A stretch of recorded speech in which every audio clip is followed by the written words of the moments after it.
guys, welcome back to my channel. I'm so happy to have you here. In my last video I talked about a book that I was reading, and so today in this video I want to talk about the book in relation to anxiety and wellness and all that kind of thing. So let's roll that intro and we'll get right into it.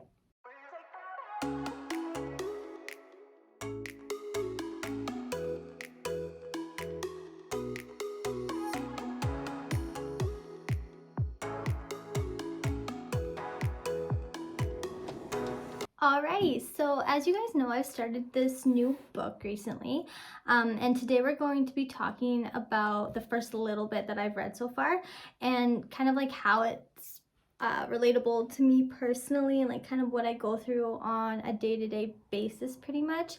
And I hope that it can relate to you guys as well and hopefully help you guys out. So sit back and relax because this might be a slightly lengthy video. Okay, so if you guys are familiar with me and my channel, you'll know that I have struggled with anxiety for honestly as long as I can possibly remember. It has gotten better over the years because I've found some ways to help myself deal with it and just, with foods and whatnot.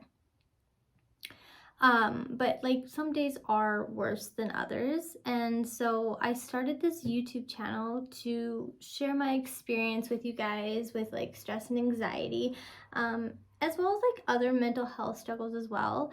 I'm honestly always trying to find different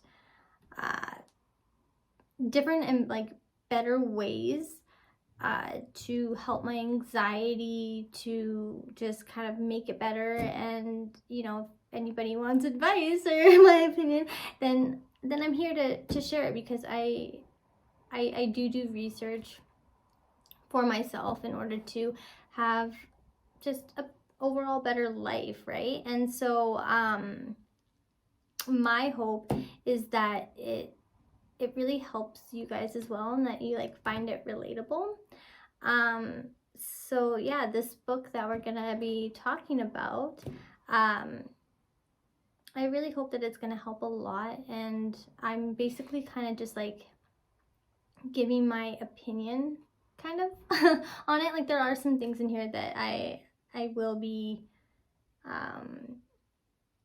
not necessarily reading, but there are things out of this book that he does say, so that's why I'm gonna give credit where credit is due. I didn't come up with all this. But yeah, so I started reading this book here. This is called Unwinding Anxiety. New science shows how to break the cycles of worry and fear to heal your mind. It is by Judson Brewer. So you guys can see that here. So I was quickly intrigued when I first started reading this book. The first little bit I read, I was yes, 100% yes. He basically was saying that it's possible to teach other people how to become aware of uncomfortable feelings, which is well, what anxiety is, right? For most part anyway. And how to not avoid them, and to be able to basically it says unwind, but unwind your anxiety and all of that without taking a pill.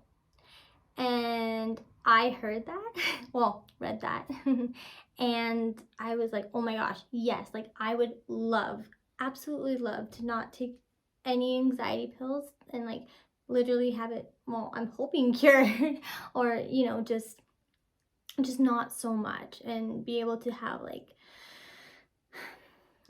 a better way of life. My life is good, but I feel it would be better without anxiety all the time. But yeah, so I read that and I was completely on board right from the start. So Judson Brewer says in this book that anxiety is an epidemic, and honestly I completely agree. I mean, so many more people have anxiety now than ever before. But I've personally seen, what I've personally seen is even though like anxiety isn't a rare thing anymore, that people still try to like deny it, and like they just deny that they have it or have like any mental or emotional issues. And to be honest, like people want to be seen as like strong and like that they have their shit together, and like, but like, okay, I completely get that, I do, um but like nobody always has their shit together. I think we're all just trying to do the best that we possibly can, and like, you know, trying to portray that you just have everything together all the time, like that doesn't like, that doesn't make you come off as a strong person, woman, man, whatever. Like it just makes you come off to others like you think that you're perfect, like that you think that like your shit don't stink, you know, when chances are your shit probably stinks the worst. Yeah, like hopefully that made sense. um but yeah, like when you like constantly deny um your mental and emotional issues, you're literally just piling on more and more and more shit.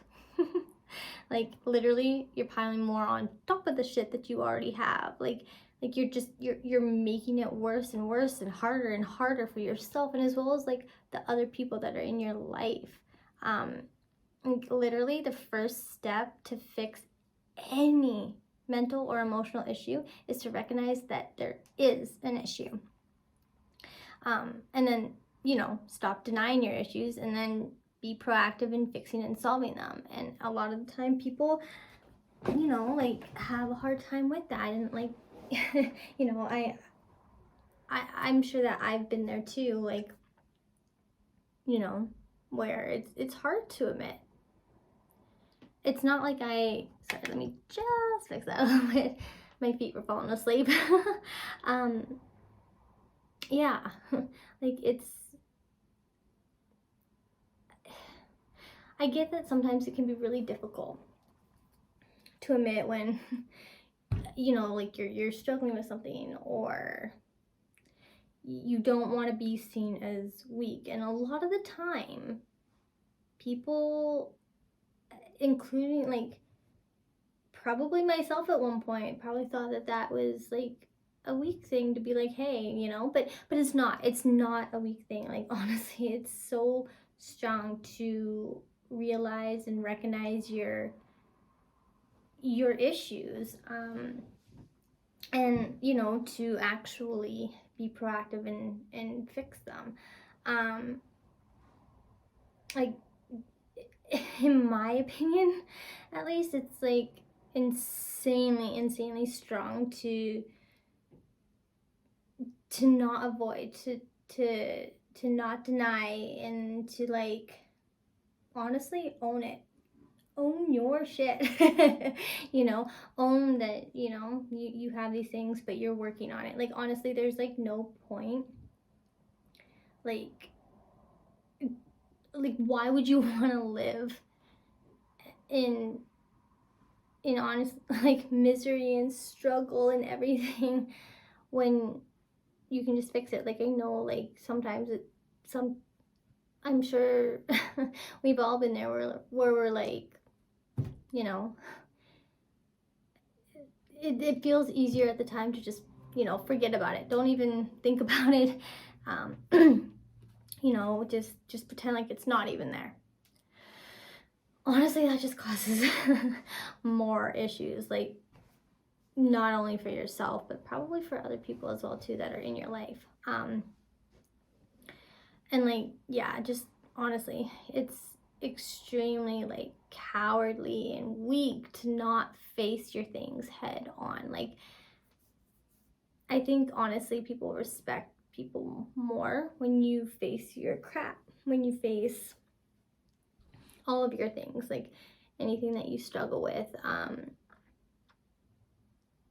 Like rather than, you know, ignoring it, denying it, avoiding it, refusing, and just being arrogant towards all of it. Any problems or issues or anything in your life, like honestly, just try and fix it. Try and do the best you possibly can to make it better in your life. And honestly, like after you do the work, it's so much easier because like you're not gonna have to deal with those problems anymore because, well, they're not problems anymore, they're solved, right? And maybe that's just me, and how I think, but I don't know, just to me I feel like fixing them is just, it's just easier in the long run anyway. Yeah, I mean, just doing and denying all these things and all your issues, ignoring it, denying them, avoiding them, refusing, and just being arrogant and everything towards it, it's just not attractive in a person.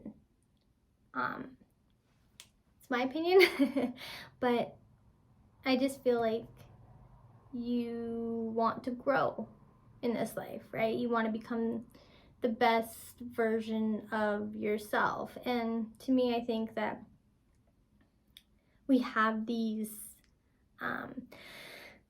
specific obstacles and struggles, and you just, they're there so that you can get over them and grow and become that person that you're meant to be, that you're supposed to be, right?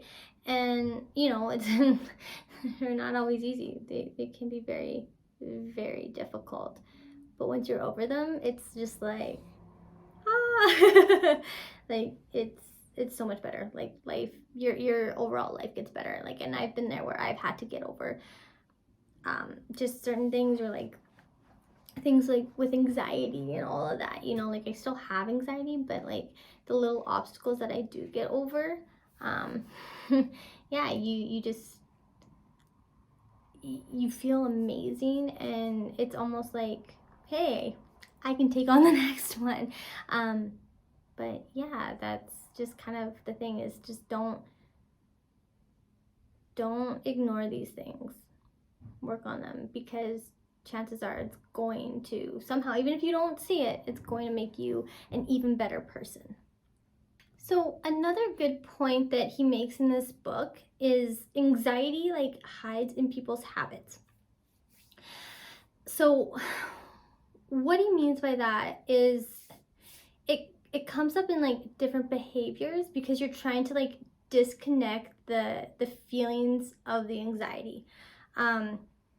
Like some behaviors that can come up are like eating a lot, like because of stress and anxiety, or like drinking too much, because like it's like a numbing agent, right? So to try, like, these are ways to like try and handle the anxiety, right? Because I don't know, sometimes it can be a lot. But the thing is like when you have these like bad habits to try and deal with your anxiety, they honestly like aren't always the best habits, and those habits usually cause even more anxiety, right? And then you like go back to your bad habit, and it causes more anxiety, and so on and so forth. It's like a whole cycle, right? It just constantly keeps going in a circle. So you just want to try and break those cycles, like and it can sometimes be hard to do that, because if you're not recognizing or seeing that like a certain habit is because of anxiety or stress, or a different mental or emotional issue, it can be hard. It can be hard to pinpoint, because like something that like you're doing on a daily basis, you may not think that that has to do with anxiety, but it could. like I said, like drinking, for example. If you are struggling with anxiety, stress, and emotional issue just just anything kind of like that. Like I said, like alcohol is a numbing agent. So you're that's basically what you're trying to do, is just numb it, shove it, push it away. But the thing is, like I said, like it's just gonna be worse when, like, either when you wake up the next day or when the alcohol wears off, or like, and you're just gonna go in that circle again, because that stress, that anxiety, that emotional issue, that just anything that's like bothering you, it's gonna come up again, and it's probably gonna be a lot worse. And I mean, you might dive into that habit even deeper, might drink more, because maybe like that what you were drinking prior is now not enough, and so that can really just cause a huge like circle, a huge cycle that can be hard to get out of, and unless you like think about it and put your foot down and be like, hey, I'm not gonna do this anymore, I'm gonna work on it. So yeah, it can make it hard, and we all have habits like that. Like, I'm pretty sure, I'm not 100% sure, but I'm pretty sure one of my habits for when I'm stressed or anxiety or anything like that, I usually reach for sugar. That's usually my go-to, which again is not good, because sugar fuels anxiety, at least for me.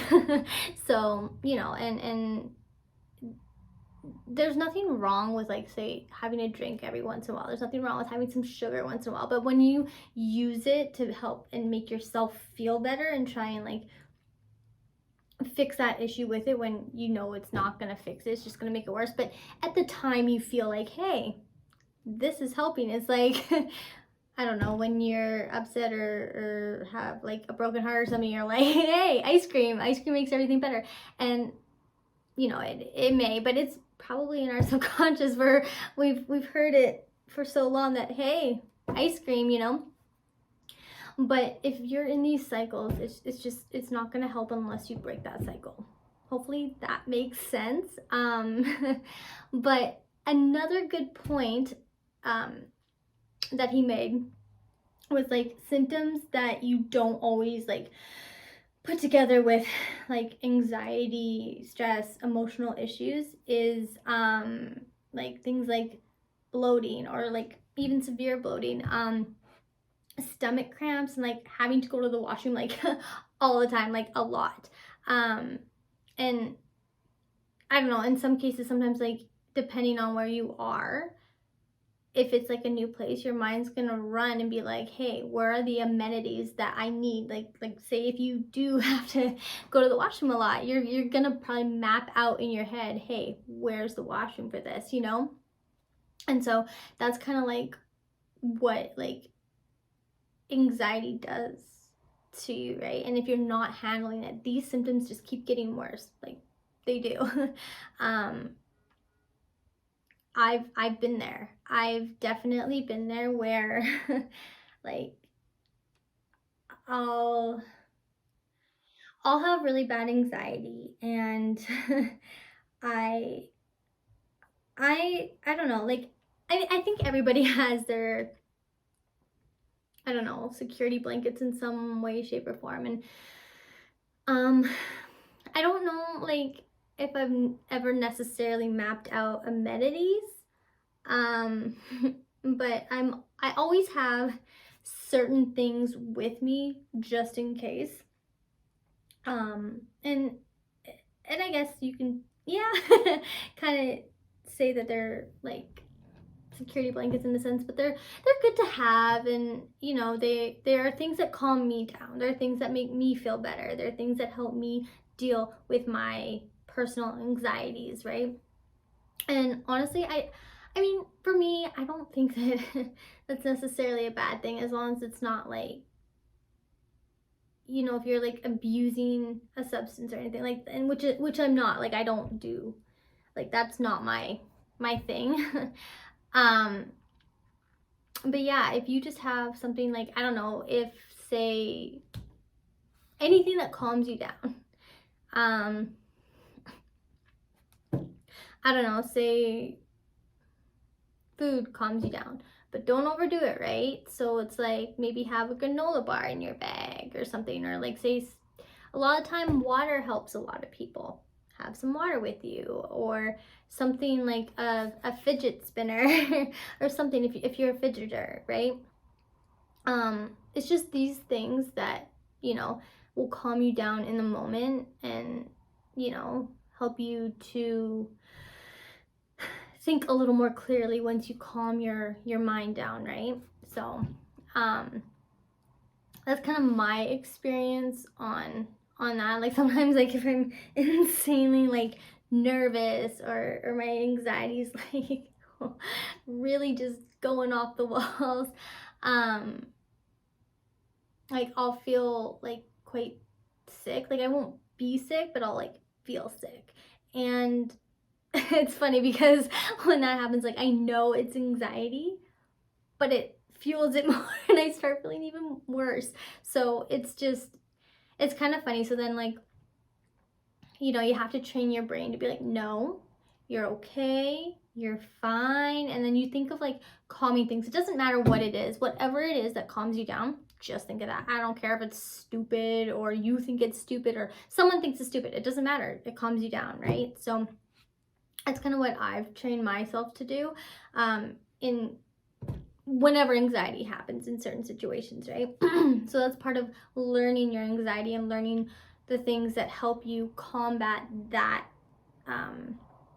specific anxiety, because I do have different kind of things for individual anxieties, if that makes sense. Like if I'm feeling crappy, I have like sick wise, I have certain things and certain things that I think about to calm that type of anxiety down.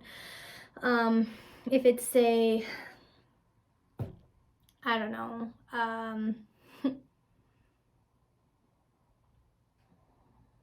I don't really have like social anxiety, at least not too bad if I do. But if it's something like that, I would have something for that as well to calm me down. So you just kind of have to come up with things. You think of things that like would calm you down on a normal basis and see if it works for that specific anxiety. Or and you know what? Sometimes maybe the same thing might help for multiple anxieties, right? You just kind of have to test it out. Like I don't feel like anybody can actually tell you what's going to work for you. Only you know that. And that's just kind of something you have to figure out, right? And just to tag on to my other point prior to the last one, I believe it was, is what is funny is a lot of the time,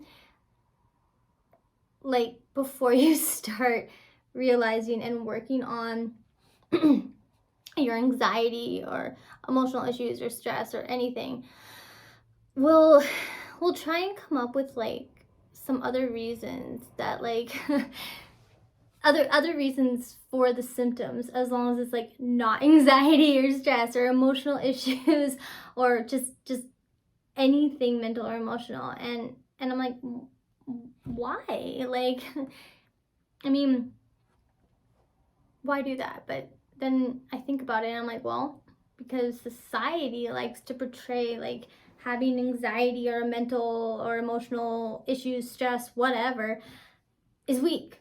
And like it's like they're like, oh hey, you should man up. And it's like, no, like honestly, probably people always saying and thinking and portraying the man up stereotype is like what has gotten us to this ridiculous point of like where people find it weak to have these like issues, to they find it weak to deal and fix these issues, which honestly to me I think is absolutely completely fucking stupid. Sorry for the language,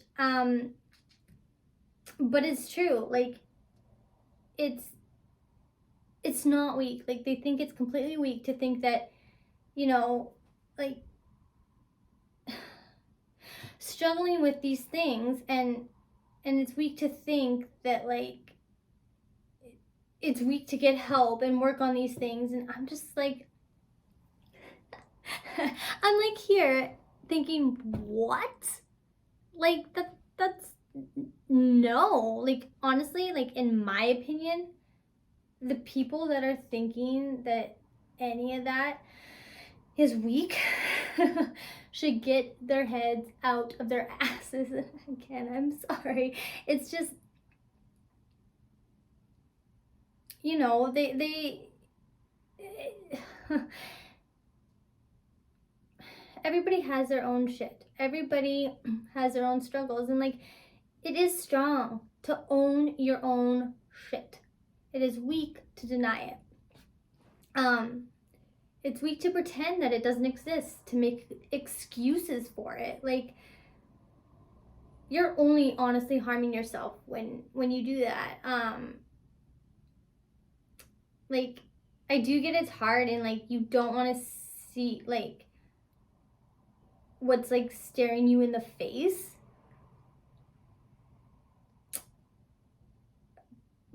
But you have to in order to move forward in life, to progress, to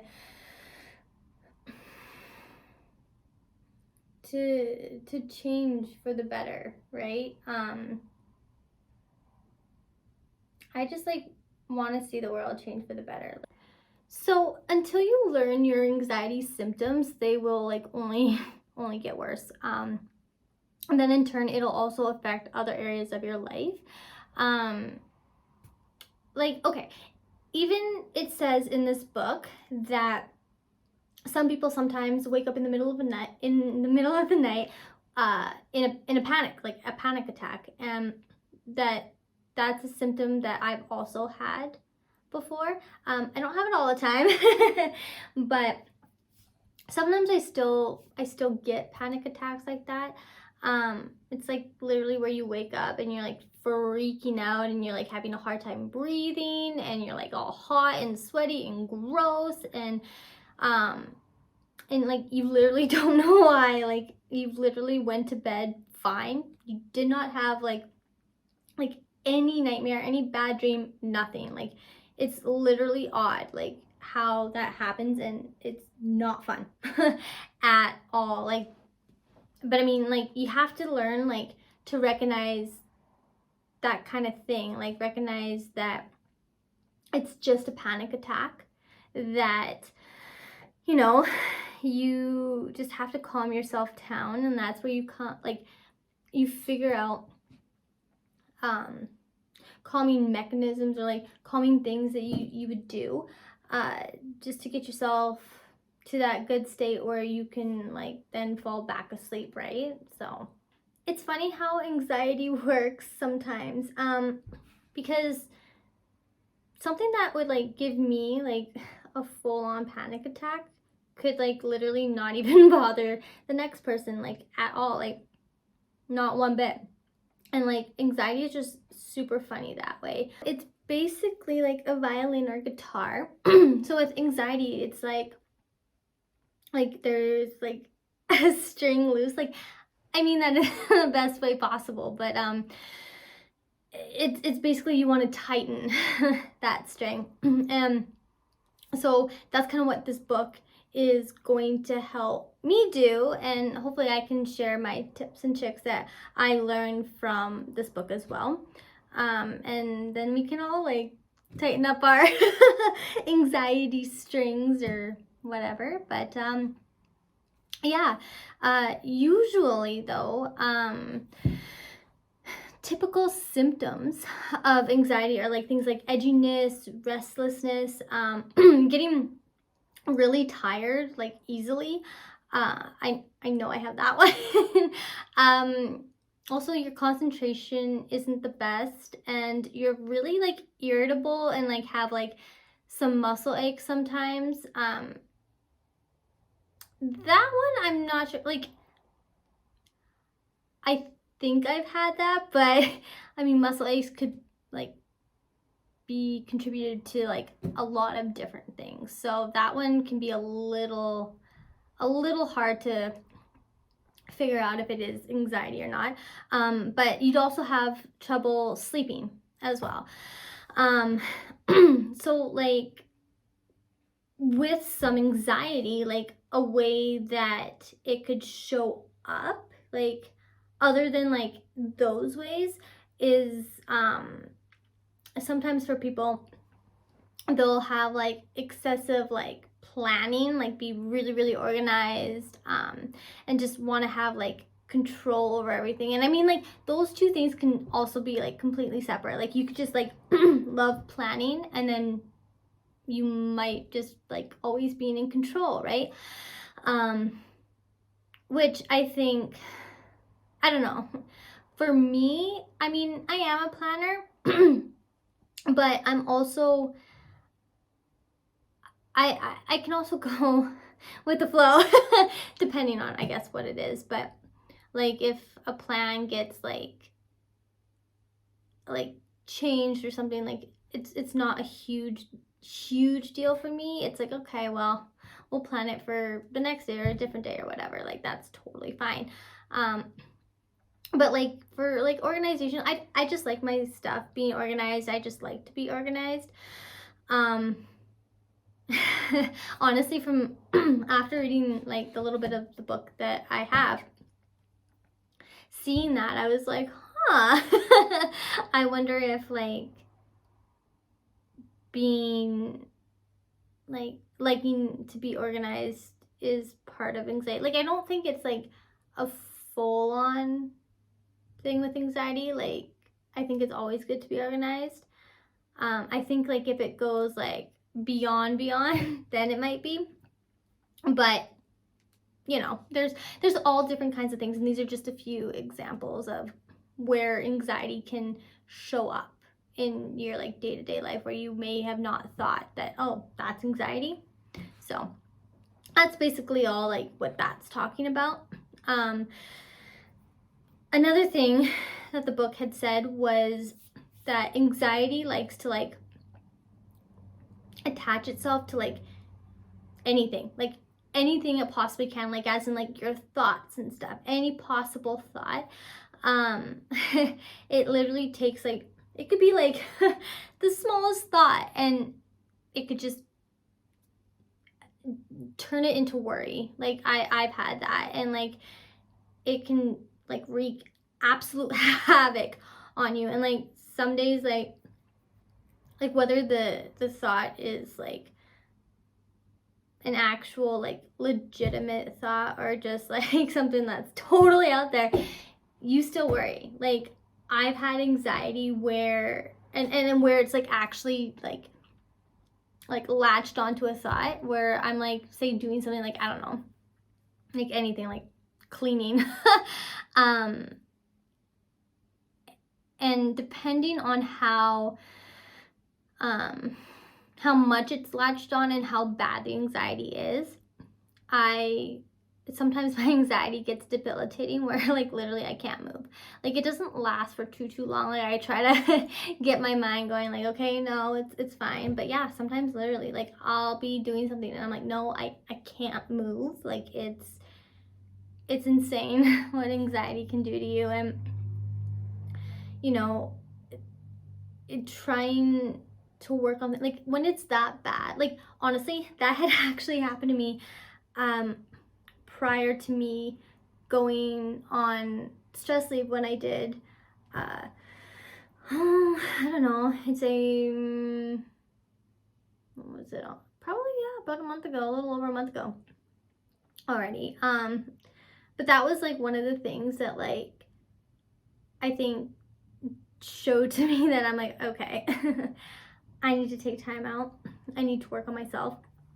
And it wasn't that I wasn't working on myself then, but I think that there was just more things that I needed to figure out, needed to, I don't know, work on, and you know, even talk to a therapist, you know. And honestly, I'm glad that I did, because it helped a lot.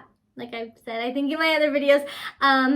But yeah, anxiety will do that to a point where you literally cannot move. yeah, it's not a fun feeling, not a good experience. If you've ever experienced that, and it can be difficult to get out of. And I think that's where you need to like remind yourself that you are very strong, that you're stronger than this, you know, you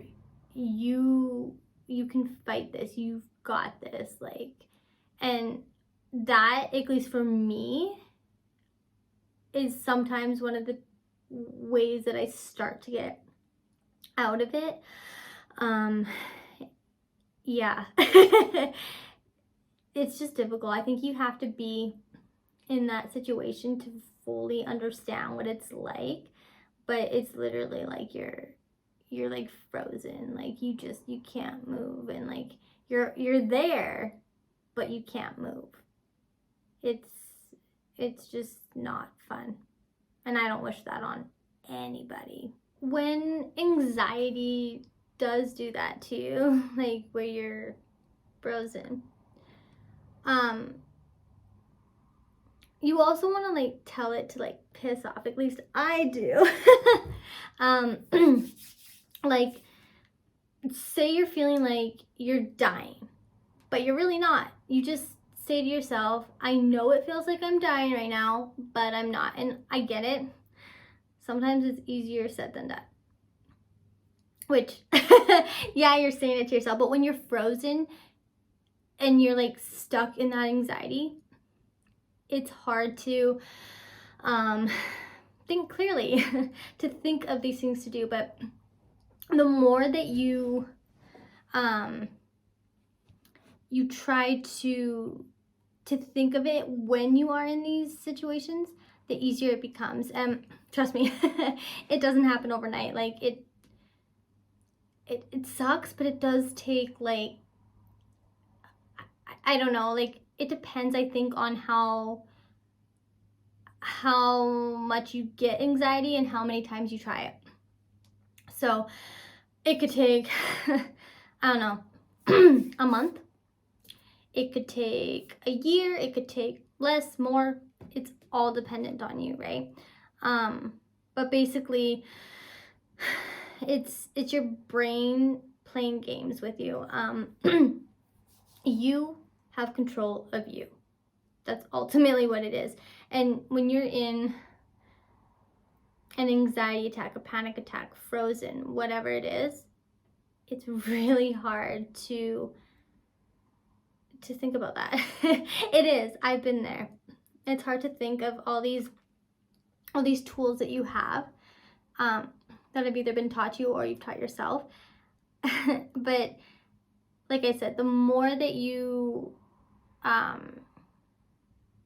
try and use them at those times, the more you're going to remember them, the more, and you get used to it. And then like when you have the anxiety attack, you literally, you do go to that. You go to the things that help. You basically, like, by doing that, are training your brain, right? You're rewiring your brain to like think healthier thoughts and to get you out of that spiral, that cycle, right? So like sometimes I think of it like having a new puppy. Because when you have a new dog, you have to train it. And so you're training it to do the right things, the healthy things, right? So, and that's kind of like what you're doing with your brain, is training it to think healthy, to you know, when it goes into these thoughts, the spiral, you're training it to get out of that spiral and hopefully eventually to not even spiral.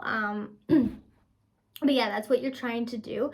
Like I said, it takes work, but like in the end, it's worth it, because like when you don't have this debilitating anxiety anymore, it's completely worth it, right? So you just have to put in the effort in advance to get that good result, right? You just have to figure out what helps you. And once you know that, try it the next time that you have a panic attack or that you freeze, right? Just so that you can help yourself to get over it, calm yourself down, and then you can think rationally after, right? But yeah, like I said, it takes work. So yeah, you want to figure out your anxiety of where and how it comes up, so that you can make progress on it and work on making it better so that you're not distracted when you're trying to figure it out. Hopefully that made sense. So after going through the pandemic, that has brought up the percentage like insanely high. Like people that didn't even have anxieties before, they do now. And yeah, it's absolutely insane. But I think if like we all work together and treat each other well, that maybe, just maybe, our overall anxiety will like end up going down, and our individuals in anxieties will end up going down as well. I mean, at least that's my wishful thought on that anyway. So yeah, this book so far has been really, really, really good and informative. I can't wait to share more with you guys, and I hope that this was like helpful or enlightening for you all. Just know that you are not alone, like at all. I'm like right here with you, and so are so many others. Remember, try and like look for healthy solutions for like mental struggles. Reaching for something like alcohol though to like numb your pain or anxieties is, in all honesty, isn't the best help, because the issues you had before you started drinking are just, honestly, they're going to come back even worse when the alcohol wears off, right? So, you know, always make good choices. Woo! All right, guys. So this was quite a lengthy video, but I hope you guys got something positive and helpful out of it, and I hope that you enjoyed it. Don't forget to hit the like, share, and subscribe buttons down below, as well as the notification bell so that you never miss a new video, and it also helps my channel grow. But yeah, so with all that being said, I will see you guys in the next video, and remember, you are loved and appreciated. Bye.